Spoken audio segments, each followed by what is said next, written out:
আল্লাহি লা আদরি আল্লাহি লা আদরি আল্লাহি লা আদরি মা ইয়াফআলু বি ওয়ালা বিকুম আও কামা ক্বালা আলাইহিস সালাম। প্রিয় নবী বলেছেন, খোদার কসম আমি জানি না, খোদার কসম আমি জানি না, খোদার কসম আমি জানি না, হাসরের মহাময়দানে কিয়ামতের কঠিন দিবসে আমার আল্লাহ আমার সঙ্গে কি করবেন আর তোমাদের সঙ্গে কি করবেন। অথচ গোটা উম্মতে মুসলিমা এক বাক্যে জানেন, বিশ্বনবী হিসাবের ঊর্ধ্বে চূড়ান্ত এবং শ্রেষ্ঠ জান্নাতি ব্যক্তি। সেই নবীর ভিতরে ভয়, কিয়ামতের দিনে আল্লাহ আমার সঙ্গে কি করবে আমি জানি না। কথা কিছু বুঝছেন? আর আমার দেশের তথাকথিত নামি আর কাগুজে পীর সাহেবরা যদি ভক্তদেরকে জান্নাতে নিয়ে যায় আর একদল যদি যাওয়ার জন্য রেডি হয়ে বসে থাকে, ভাই তাহলে আমি পাগল আর তার কাটা বলে খুব খারাপ বলেছি মনে হচ্ছে। খোদা আল্লাহ কোরআন শরীফে বলেছেন নবীকে, কুল হে নবী তুমি বলো, মা কুনতু বিদআম মিনার রাসূল, হে বিশ্ব মানব তোমরা জানো আমি কোন নতুন রাসূল নই,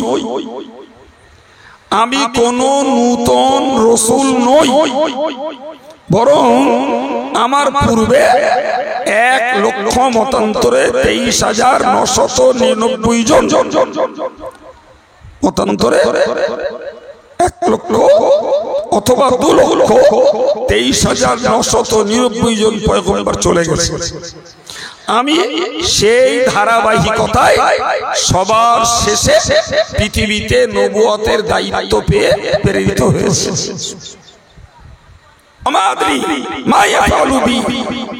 আমি জানি না, আল্লাহ বলছেন নবীকে তুমি বলো আমি জানি না, মা ইয়াফআলু বি, আল্লাহ আমার সঙ্গে কি করবে।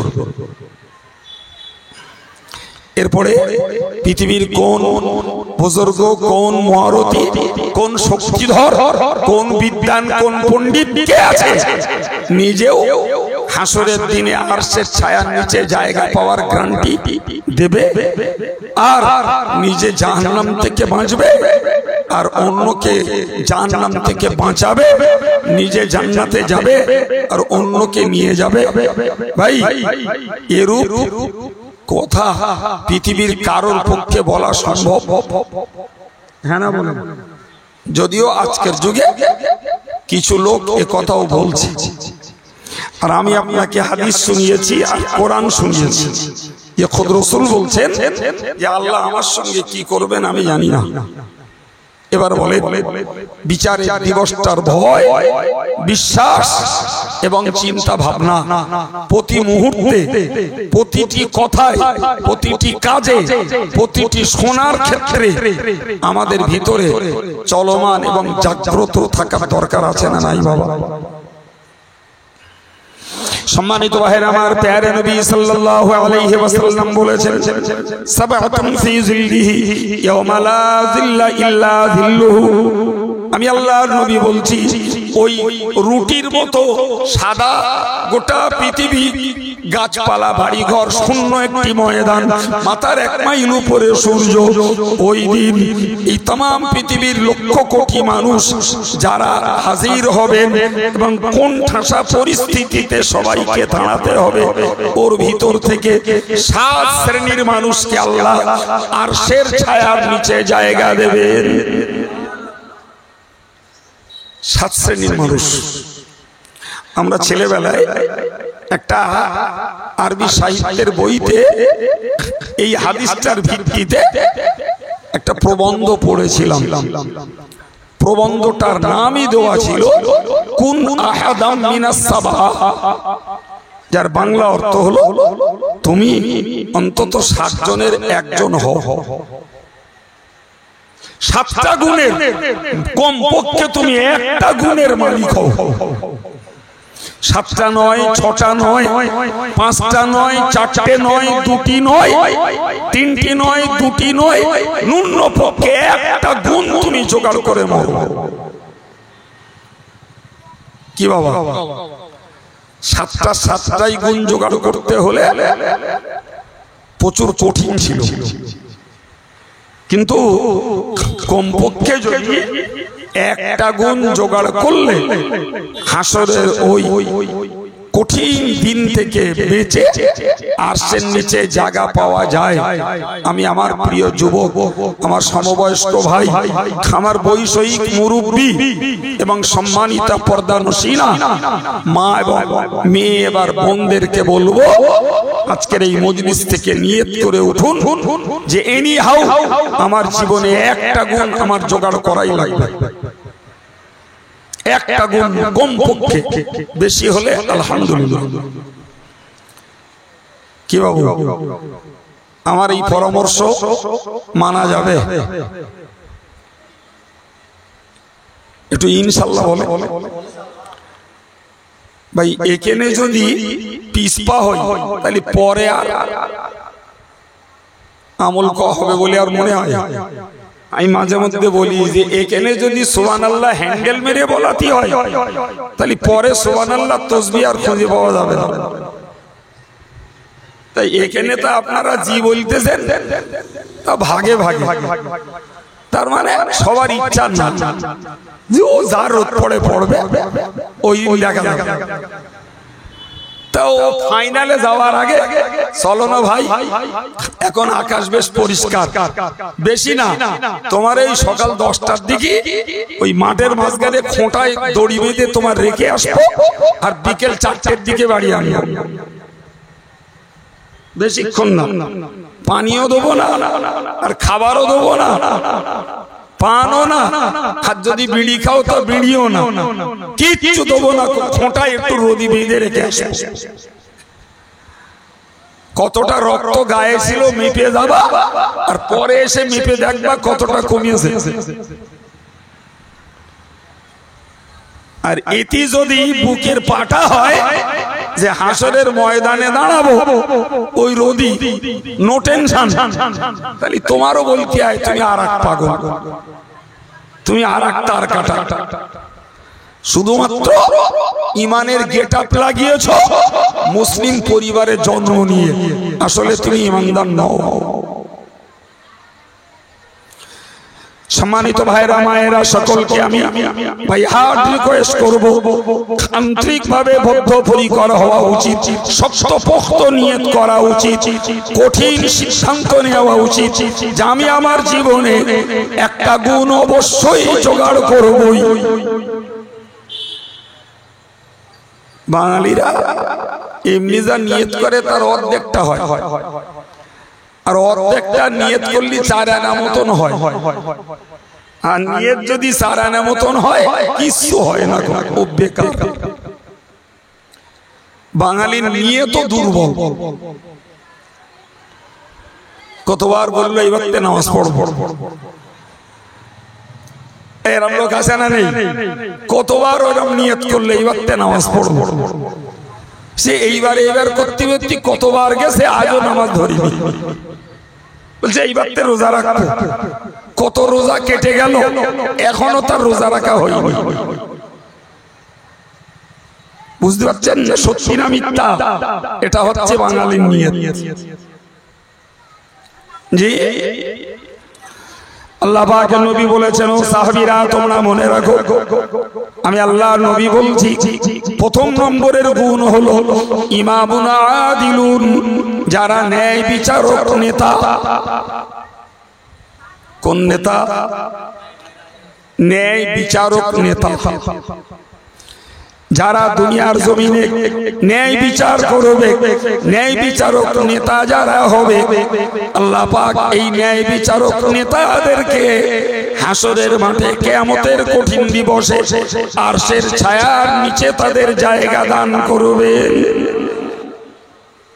আর আমরা যারা মজলিসটায় বসেছি, প্রিয় ভাইরা আমার, আমরা কেউ ধরুন নেতা নই,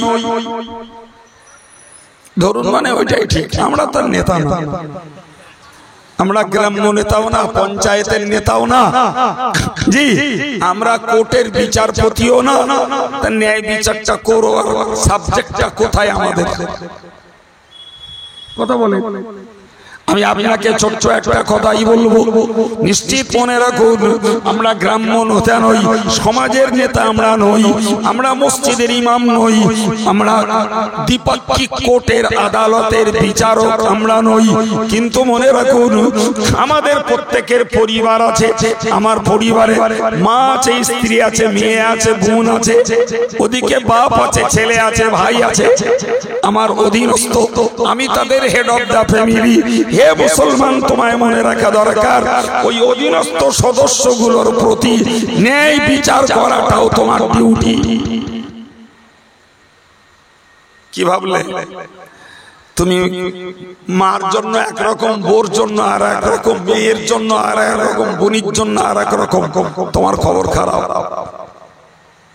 তোমার ছোট ভাইটার জন্য একরকম করছো, আর নিজের ছেলেটার জন্য আর একরকম করছো। তুমি ন্যায় বিচারক। কথা বলে, সমাজের কেতনা অভিভাবক রয়েছে যারা অভিভাবকত্বের জায়গায় দাঁড়িয়ে ছেলের নামে জমি দিয়ে মেয়েকে বঞ্চিত করেছে, এক ছেলেকে দিয়ে আর এক ছেলেকে বঞ্চিত করেছে। কথা বলছেন না কেন? ওটা কি তোমার ন্যায় বিচারের সাবজেক্ট নয়?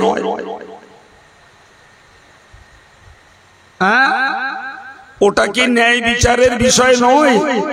সেখানে তুমি অন্যায়, অবিচার, পক্ষপাতিত্বের বিচার করছো। সুতরাং যতই নামাজ ঠকো, আর সে তোমার জায়গা নাই। তুমি অবিচার,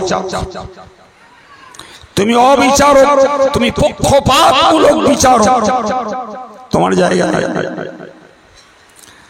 সময় নেই, এর থেকেও বাস্তবের ব্যাখ্যা আর দেব না, অনেক কিছুই দেওয়ার আছে। মূলটা মনে রাখুন, জিন্দেগিতে যদি আমি কোনো বিচারের দায়িত্ব পাই, দুজনের হোক আর 200 জনের হোক, আমাকে ন্যায় বিচার করা লাগবে। নাম্বার 2, প্রিয় নবী বলেছেন, ওয়াশাবুন নাশাফি ইবাদাতিল্লাহি, হুজুর বলেছেন, ও সাহাবীরা, ওই সমস্ত যুবকগুলো, যে যুবকেরা যৌবনকালটাতে আল্লাহর ইবাদতে কাটিয়েছে, ওই যুবকগুলোর জন্য আরশের ছায়ার নিচে সিট দখল আছে। জোরে বলুন। বুড়ো বয়সে ধর্ম করা সহজ, যৌবনকালে ধর্ম করা বড় কঠিন। বুড়োরে কেউ নেয় না, তাসে নেয় না, জুয়ায় নেয় না, রাজনীতি নিতে নেয় না, ক্যারাম বোর্ড পিট্টি নেয় না, জি ওই জুয়ার আড্ডায় নেয় না। বুড়োর খুব একটা দাওয়াত নেই, বুড়োর খুব একটা দাওয়াত নেই। বুড়ো এখন আল্লাহর দাওয়াতে যাচ্ছে। যুবকের দাও, ওদিকে সুন্দরী মেয়ে ডাকতেছে, ওদিকে রাজনীতিরা ডাকতেছে, ওদিকে জুয়ায় ডাকতেছে, এদিকে ফ্রি ফায়ারে পাবজিতে ডাকতেছে, ওদিকে ক্যারাম বোর্ডে ডাকতেছে, ওদিকে টিভি সিরিয়ালে ডাকতেছে। কথা বলছেন না কেন? ওই সব ডাকগুলোকে লাথি মেরে দিয়ে যে যুবক এসেছে মসজিদে আল্লাহর হুকুম পালনের জন্য, ওই যুবকের জন্য আরশের নিচে জায়গা। তুমি ওরগা দাও তো নোবা, আল্লাহ দাও তো নোবা, হবে না কবা। সুদখোরের দাও তো খাবা, ইমানদারের দাও তো খাবা, গানখোরের দাও তো খাবা, আর ওদিকে আল্লাহ ওয়ালার দাও তো খাবা, মদখোরের দাও তো খাবা, আর ওদিকে যে হালাল খাচ্ছে তার দাও তো খাবা। তুমি হুজুর, তোমার খবর খারাপ আছে। ক্ষমতার জন্য ভালো লোকের সঙ্গেও মেশবা, গুন্ডা মোস্তান দাঁতাল মাতাল তার সঙ্গেও মেশবা। তুমি কি ভাবছো খবর তোমার ভালো? কথা বলে না, ভালো খবর। সুতরাং হে যুবক, দাওয়াত নিলে একরকম নিতে হবে, দুরকম না। দাওয়াত নাওতা আল্লাহর দাওয়াত, দাওয়াত মানে ডাক, কল আল্লাহর ডাক নাও, বাকি আর কারোর ডাক নিও না। তোমাকে আল্লাহ আরশের নিচে জায়গা দেবে। সুবহানাল্লাহ। এই সম্পদ, এই গুণ আর যোগ্যতা যদি জোগাড় করতে হয়, পিরিয়ডটাই হলো ইয়াং পিরিয়ড, যৌবন কাল, বুড়ো কালে না, ছেলেবেলায় না, যৌবন পিরিয়ডেই ওই গুণ জোগাড় করতে হবে। বুড়ো হয়ে গেলে ও গুণের মূল্য আর মিলবে না। বার্ধক্য উপনীত হয়েছি আর আল্লাহর ইবাদতে খুব মন দিছি, ওতে হবে না বাবা। ওই পিরিয়ডে ওই গুণ জোগাড় করা লাগবে যে পিরিয়ডে চারিদিকে আমাকে ডাকছে। কথা বলে।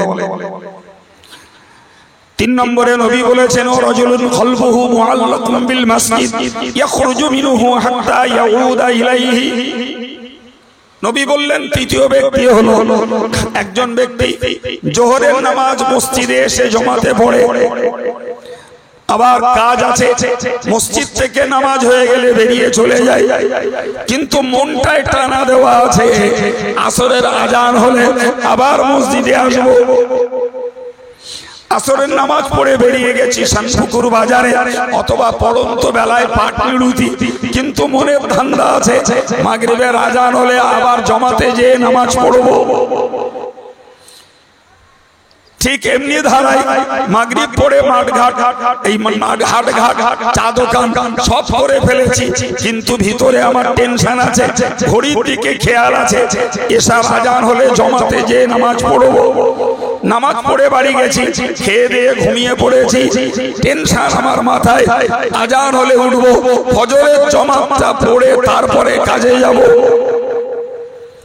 এর নাম হলো কলবুহু মুআল্লাকুম বিল মসজিদ, যাদের অন্তরগুলো মসজিদের সঙ্গে টানা দেওয়া। এই লোকগুলোরে ডেকে আল্লাহ আরশের নিচে জায়গা দেবে। 4 নম্বরের গুণ রাসূল বলেছেন, রাজুলানি তাহাব্বা ফিল্লাহি ওয়া তাবাগাদা ফিল্লাহি ওয়াজতামা আলাইহি ওয়া তাফাররাকা আলাইহি। নবী বললেন, দুজন মানুষ বন্ধুত্ব করে, ভালোবাসা করে আল্লাহর খাতিরে। কিরকম? এই ছেলেটি নামাজি ছেলে, আল্লাহওয়ালা ছেলে, ছেলেটি উচ্ছৃঙ্খল না, অসভ্য না, চলমান পাপেও ছেলেটি জড়িয়ে না, আমি ছেলেটাকে ভালোবাসি, আর এই কারণে তার সঙ্গে আমার মনের মিল। কিছুদিন পরে দেখছি ছেলেরা জুয়া খেলছে, ছেলেটা তাস পিটছে, ছেলেটা নামাজ কালামার পড়ে না, সে আল্লাহর পথ থেকে বিচ্ছিন্ন হয়ে গেছে। আমি ওর সঙ্গে সম্পর্ক শেষ করে দিলাম। ভাই, তোরে ভালোবাসতাম আল্লাহর জন্য, তুই যখন আল্লাহ বিরোধী হয়ে গেছিস, তুই আমারও বিরোধী। কিন্তু আমাদের সব বোনাস হলো, দাঁতাল হোক, মাতাল হোক, সুদখোর হোক, গুন্ডা হোক আর মাস্তান হোক, স্বার্থ যেখানে আমাদের সম্পর্ক সেখানে। ইভেন আম জনতা নয়, ওই চরিত্র মৌলানা, মুফতি, হাফেজ সাহেব, হাজী সাহেব, পীর সাহেব, সব দলের মধ্যে কিছু লোকের আছে। তোমার জায়গা আরশের নিচে নেই। ও আমারে গাল দেবে না, খারাপ বলবে, আমি ওরে পছন্দ করে ভালোবাসিনি, আমি ভালোবেসেছি ও আল্লাহর দ্বীনের হুকুম পালন করতো, তাই আল্লাহর শরীয়তের বাইরে চলে গেছে। তুই পীর সাহেব না মৌলানা, তোর সঙ্গে আমার সম্পর্ক নেই, চল চল চল চল। তুই যা কত গাল দিবি, কত সমালোচনা করবি, আর কতবার কাফের ফতোয়া দিবি, যা পারিস কর, তোর কোনো পরোয়া নেই। যে আল্লাহর পথে থাকে আল্লাহ তার জন্য যথেষ্ট। কত বলেন ঠিক না? জি, আমাদের কিরাম সর্বনাশ। একবার যদি কারোর সঙ্গে ভালোবাসা হয় তো সে খেদো, বদমাইশ, মিথ্যাবাদী, চক্রান্তকারী, জি, আর যত রকমের দুশ্চরিত্রবান হোক, তারপরেও আমরা তার সঙ্গে গলে গলে মিশবো, এক কাপে চা চুমুর দেবো, জি, একসঙ্গে খাতির খাতারা রাখবো। একবারও ভাবি না যে অন্যায় করা আর অন্যায়ের সমর্থন করা দুটোই সমান অপরাধ। আরে গবিলার এক অংশ লোক কাইম সাহেবের নামে গাল গাল সমালোচনা করে, তা আজও পরোয়া করিনি কোনদিন না। আর এক অংশ বরং বেশি অংশ লোক কাইম সাহেবকে মহব্বত করে। জি কাইম সাহেবের কালকে দেখলে নাউজুবিল্লাহ যে কাইম সাহেব দাড়ি চেঁচে ছোট করে ফেলেছে, তারপরেও কাইম সাহেবের নম তুলসী দেবেন। কথা বলছেন না কেন? কাইম সাহেবকে দেখলেন, এতদিন কাইম সাহেব আল্লাহওয়ালা ছিল, এখন দেখছি দুনিয়াদার হয়ে গেছে। ছাড়ো, ভালোবেসেছি যতদিন আল্লাহওয়ালা ছিল, ও দুনিয়াদার হয়েছে মানে ওর সঙ্গে আর সম্পর্ক নেই। তবে আপনি ইমানদার, তবে আপনার জায়গা আসেন নিচে। সুবহানাল্লাহ বলে। কটা হয়েছে বাবা? চারটে। ন্যায় বিচারক নেতা, যৌবনকালের ইবাদতকারী এবং মসজিদে মন টানা দেওয়া, আর আল্লাহর জন্য ভালোবাসা, আর আল্লাহর খাতিরেই কারোর সঙ্গে রাগদ্বেষ করা। নাম্বার 5, অরজুলুন দাতুহু যাতু হাসাবি ওয়া নাসাবি ফাকালা ইন্নী আখাফুল্লাহ। একজন ব্যক্তি, একজন সুদর্শন সুন্দর যুবককে ডাকছে একটা সম্ভ্রান্ত বংশীয়া লাবণ্যময়ী শিক্ষিতা একটা মেয়ে, অন্য কোন উদ্দেশ্য নয়, সে ডাকছে তার কাম রিপু চরিতার্থ করার জন্য। হে যুবক, এই নিভৃতে নির্জনে তুমি আমার সঙ্গে একটু যৌন কর্ম করো। যুবক এক কথায় বলল, ইন্নী আখাফুল্লাহ, তোমার দাবি আমি মানতে পারলাম না, আমি আল্লাহকে ভয় করি। সুবহানাল্লাহ বলে। তুমি যত পরমা সুন্দরী, যত লাবণ্যময়ী যাই তুমি হও না কেন, আমি তোমার দাবি মানতে পারছি না, আমি আল্লাহকে ভয় করি। ভাই আল্লাহ না করুন জীবনে এরকম সুযোগ মুহূর্ত কারোর জন্য এলে পরে সে নিজেকে রক্ষা করতে পারবে কিনা বড় ভয় আছে। কিন্তু যদি সত্যকার এই সুবর্ণ মুহূর্ত থেকে কেউ নিজেকে বাঁচাতে পারে, তার জন্য আরশের নিচে জায়গা আছে। নাম্বার 6, ষষ্ঠ নম্বর, রাজুলুন যাকারাল্লাহ খালিয়ান ফাফাদাত আইনাহু। নবী বলেছেন, ও সাহাবীরা তোমরা মনে রাখো, একজন ব্যক্তি নির্জনে নিভৃতে, নির্জনে নিভৃতে একাকী আল্লাহর জিকির করে, আর নিজের চোখ দুটো দিয়ে অশ্রু ঝরায়, আল্লাহর কথা স্মরণ করে, আল্লাহর ক্ষমতার ভয়ে নিজের চোখ দিয়ে পানি ঝরায়, এই নিভৃতে আল্লাহর জিকির করে ক্রন্দনকারী ব্যক্তিগুলোকে, সে পুরুষ হোক আর মহিলা হোক, যুবক হোক আর যুবতী হোক, এদেরকে ডেকে আরশের নিচে আল্লাহ জায়গা দেবে। নির্জনে আল্লাহ জিকির করে কাঁদতে হবে। সপ্তম নম্বর, রাজুলুন তাসাদদাকা বিসাদাকাতিহি ফাআখফাহা হাত্তা লা তা'লামা শিমালুহু মা তুনফিকু ইয়ামিনুহু। নবী বললেন, একজন ব্যক্তি ডান হাত দ্বারা দান করে, বাম হাত তার খবর রাখে। ভাই মানে এইরকম না বলো যে মা বাপরে পকেটে পড়বো আর ডান হাত দিয়ে দান করবো, ওইরকম মানে না বলো বাবা। জি তুমি ডান হাত দু হাত দিয়েই দান করো। অ্যাকচুয়াল হাদিসের মানে হলো দানের জন্য নাম কিনতে চেও না, এটাই হচ্ছে হাদিসের মানে। তুমি দান করে গর্বিত হও না, দান করে বাহবা কুড়াতে যেও না, দান করে যশ আর খ্যাতি প্রসার করতে যেও না। এক কথায় দান করো আল্লাহর সন্তুষ্টির জন্য।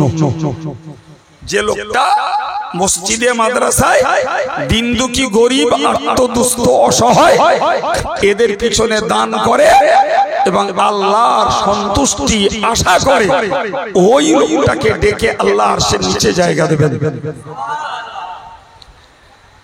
ভাই এই মজলিসে দান চাইলে জি 10,000 টাকা দিয়ে নারাই তাকবীর কুড়াবার তুলনায় ওই মসজিদের দানের বাক্সে রাত 1টার সময় কেউ দেখলো না, যখন 2000 টাকার নোট চলছিল একটা নোট বার করে ওর মধ্যে পুরে দিয়ে গেলাম।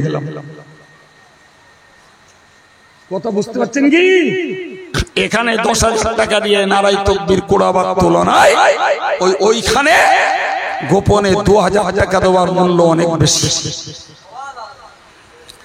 কটা হয়েছে বাবা হিসেব কষেছেন? 7টা। ন্যায় বিচারক নেতা, যৌবনকালের ইবাদতকারী, মসজিদের দিকে মন টানা দেওয়া ব্যক্তি, আল্লাহর জন্য ভালোবাসা আর আল্লাহর জন্যই রাগ, আর যুবতী দেখছে ব্যভিচারের জন্য তার ডাককে উপেক্ষা করা, নির্জনে আল্লাহর জিকির করা, আর আল্লাহর সন্তুষ্টির জন্য জীবনে দান করা। প্রিয় নবী বললেন এই 7টার একটা গুণ তুমি জীবনে জোগাড় করো, আল্লাহর আরশের নিচে জায়গা পাওয়া যাবে। মন চাইছে কি? ঢেনা বলেন। শোনার পরে দিল চাইছে যে একটু সাধনা করে দেখি কটা গুণ জোগাড় করা যায়। ভাই, নাম্বার 1 সুবর্ণ সুযোগ হলো আমরা মসজিদের দিকে মনটাকে টানা দিয়ে ওই গুণটা জোগাড় করতে পারি। ওটা আহামরি ব্যাপার নয়। আমরা মানুষের সঙ্গে আল্লাহর জন্য ভালোবাসা, আল্লাহর বিপরীত পথে হকের বিরুদ্ধে চলে গেছে, ওর সঙ্গে আর সম্পর্ক নেই, এই গুণটাও জোগাড় করতে পারে। জি, আর সহজ হলো জি এই আল্লাহর সন্তুষ্টির জন্য দান করা আর নিভৃতে আল্লাহর জিকির করা। বাকি 3টে তুলনায় এই 4টে সহজ। এই কথা বুঝতে পারছেন কি? বাকি 3টের তুলনায় এই 4টে সহজ। ফের বলছি, এই 4টের ভিতরে ওই গোপনে আল্লাহর সন্তুষ্টির জন্য দান করা আর জিকির করা, এই দুটো আরো সহজ। আর একেবারে 7টার ভিতরে সবথেকে সহজ হলো একটু নির্জনে আল্লাহর জিকির করা, কাঁদা। এর থেকেও সহজ আর কোনোটা নেই। আমি আমার নিজের অভিজ্ঞতার মন্তব্য আপনাদের কাছে শোনালাম। এখন যদি কেউ মনে করে না হুজুর ও জিকির করার তুলনায় আমার 5 ওয়াক্ত জামাতে নামাজ পড়া সহজ, আলহামদুলিল্লাহ, হতেই পারে আপনার জন্য, কিংবা ওগুলোর তুলনায় আমার ন্যায় বিচার করাটা আমার জন্য সহজ হতে পারে।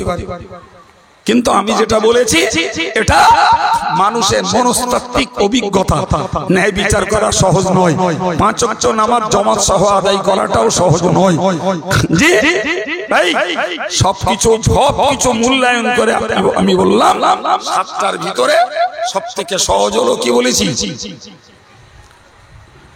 নিভৃতে, নাম কেনার জন্য না, লোকের কাছে যশ খ্যাতির জন্য না, নিজের কলবের ময়লা সাফ সাফাইয়ের জন্য, আল্লাহর প্রেম লাভের জন্য, এবং ভাই দিলটাকে নরম করার জন্য, খালিস দিলে আল্লাহর ইবাদত করার জন্য, জিকিরের বিনিময়ে নিজের হৃদয়টাকে বিনম্র করা আর একটু আল্লাহর ভয়ে কাঁদার চেষ্টা করা। ওই একটা কল্প যদি সোজা হয়, বিশ্বাস করুন, চোখ, জিভ, কান, হাত, পা, মাথা সব কটা ভালো পথে চলবে। আর কল্প যদি বিগড়ে যায়, একটাও কথা নেবে না, সব কটাই কোরআন হাদিসের বাইরে চলবে। আল্লাহ বোঝার তৌফিক দেন, বলুন আমিন। আমি বিদায় নেব বাবু। পরবর্তী বক্তা অনেকক্ষণ আগে এসেছেন, তার স্বভাব সিদ্ধ ভঙ্গির আলোচনা আপনারা শুনুন। আমি মাপা ভাষায় আপনাদের কাছে একটা কমপ্লিট সেন্স দিতে চেষ্টা করেছি। জি, আমি যদিও টাইম ছিল 8:30 10টা, সময়ের আগেই পৌঁছে গেছিলাম, কিন্তু আমি জানি না যে আমার আগে বক্তা ছিল, আর আমাদের বুলবুলি বলিও নি, কিন্তু মসজিদ যেহেতু জামাতের হকটা আদায় হওয়াই আগে দরকার ছিল, সে কারণে ওর যদি আব্দুল কাইয়ুমের কাছে 25 মিনিট কি আধ ঘন্টা শোনা কমও হয়, তারপরেও মসজিদের জামাতের হকের গুরুত্ব সেই জন্য হয়তো আমার একটু আলোচনার সময় আপনাদের কমেছে, কিন্তু আমি গাঁথা কথায় গাঁথা ভাষায় ওয়াজ করি। জি যা বলেছি কমপ্লিট সেন্স, একটা পূর্ণ বিষয় আপনাদের কাছে আল্লাহ পরিবেশন করিয়েছেন। আল্লাহ তৌফিক দিন আমাকে সহ দিনদার ইমানদার ভাই মা বোন সকলকে এর এই গুণগুলি কোন গুণ জোগাড় করে আল্লাহ হাসরের দিনে আমাদেরকে ওটা তৌফিক দেন, বলুন আমিন। ওমা তৌফিকি ইল্লা বিল্লাহ আলাইহি তাওয়াক্কালতু ওয়া ইলাইহি উনীব। পরিশেষে আপনাদেরকে একটা দাওয়াত দিই বাবু। আপনারা জানেন অল ইন্ডিয়া সুন্নাতুল জামাতের প্রতিষ্ঠা পুরুষ ছিলেন আমার শ্রদ্ধেয় আব্বাজি, যার অনুপ্রেরণায় আজকের দেশে এতগুলি মডেল মাদ্রাসা এবং হাফিজি মাদ্রাসা, মেয়েদের মাদ্রাসা, জামিয়া রহমানিয়ার মতো একটি ইসলামী ডিগ্রি কোর্সের প্রতিষ্ঠান চলছে। এ সবগুলোর পিছনে ছিল তার অনুপ্রেরণা, তার দোয়া। তিনি ইন্তেকাল করেছিলেন 14 আগস্ট দিবাগত রাতে, জি 29 শ্রাবণ। তো ওই দিন আমি আমার নিজের পক্ষ থেকে আমার ভাইদেরকে সঙ্গে নিয়ে একটা সভা, খতম, দোয়ার মজলিস করেছিলাম। কিন্তু সংগঠন গত বছর একটা স্মৃতি সভা করেছিল, এবারও করবেন, কিন্তু ওই সময়টা বর্ষা মুখ, তো সংগঠন ডেট করে রেখেছিল 15ই বৈশাখ। তো কালকে রবিবার নাকি কালকে রবিবার, আগামী রবিবার 15ই বৈশাখ আসর থেকে রাত 11টা পর্যন্ত আমার স্মৃতির উদ্দেশ্যে জি সংগঠনের পক্ষ থেকে আলেম ওলামাদের নিজেদের দেওয়া খরচায় ইসলামের সওয়াব হবে। আজ আপনারা প্রচুর শোনেন, কিন্তু যদি আমাদের মুহাব্বতের মানুষ হন, সংগঠন প্রেমিক হন, আমাদের অ্যাক্টিভিটিস যদি আপনাদের পছন্দের থাকে, তাহলে সংগঠনের আমৃত্যু সভাপতি ছিলেন, প্রতিষ্ঠাতা ছিলেন আমার আব্বাজি, তার স্মৃতি ইসলামের সওয়াবে আগামী 15ই বৈশাখ রবিবার আপনাদেরকে দাওয়াত দিচ্ছি, পারলে একটু যাবেন। ওমা আলাইনা ইল্লাল বালাগ। আসসালামু আলাইকুম। দুরূদ শরীফ। আল্লাহুম্মা